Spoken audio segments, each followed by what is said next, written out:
Hi, if you're receiving this, it's because some people here in Connecticut would like you to be Connecticut's next United States Senator, replacing Richard Blumenthal. And it's a task that you're certainly up to, and we are certainly able to help make it work. Connecticut has been open to independence for a long time, okay?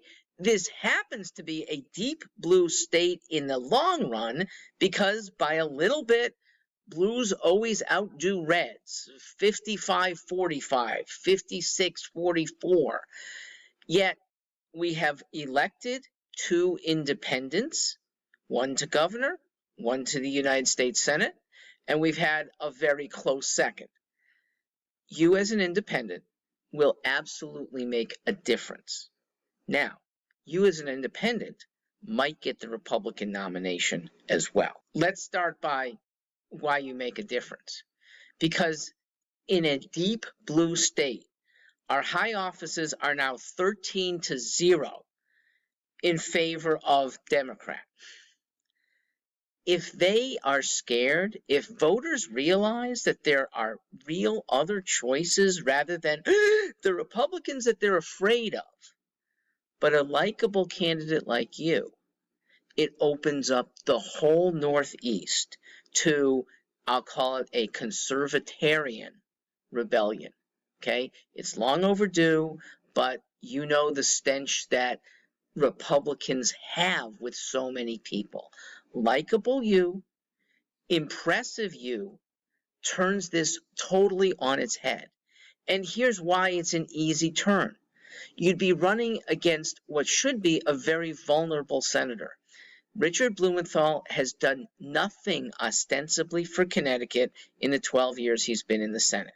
Okay, he's a 75-year-old, mild-mannered, basically do nothing. Easy to change for a Connecticut that would like change. And here's how your nomination, if you want it from the Republicans, is likely. There are three little parties here that are likely to endorse you. None of them carry more than a 3% clout. But even if collectively 5% and you're on their ballot line, it takes away from the Republicans. They need you. You would likely get their nomination too, and now that's a winning formula. Connecticut has only a minor residency requirement. You have to be domiciled in the state on election day. Until that time, you can be running from Hawaii, from California, from Virginia, from even Puerto Rico. As long as on election day, you are domiciled here. I have a place for you to rent if you would like. If you are actually elected, you take a house probably in DC or Virginia and occasionally show up here. It's a nice state in its own right. You should visit. But how about campaigning fervently for 10 weeks? You'll be on the ballot well in advance. People will know. People can contact you.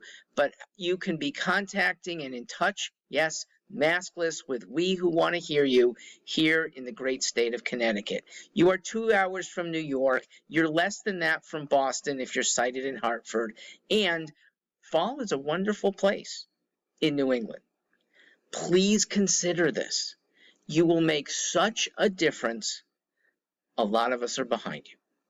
Thanks for listening.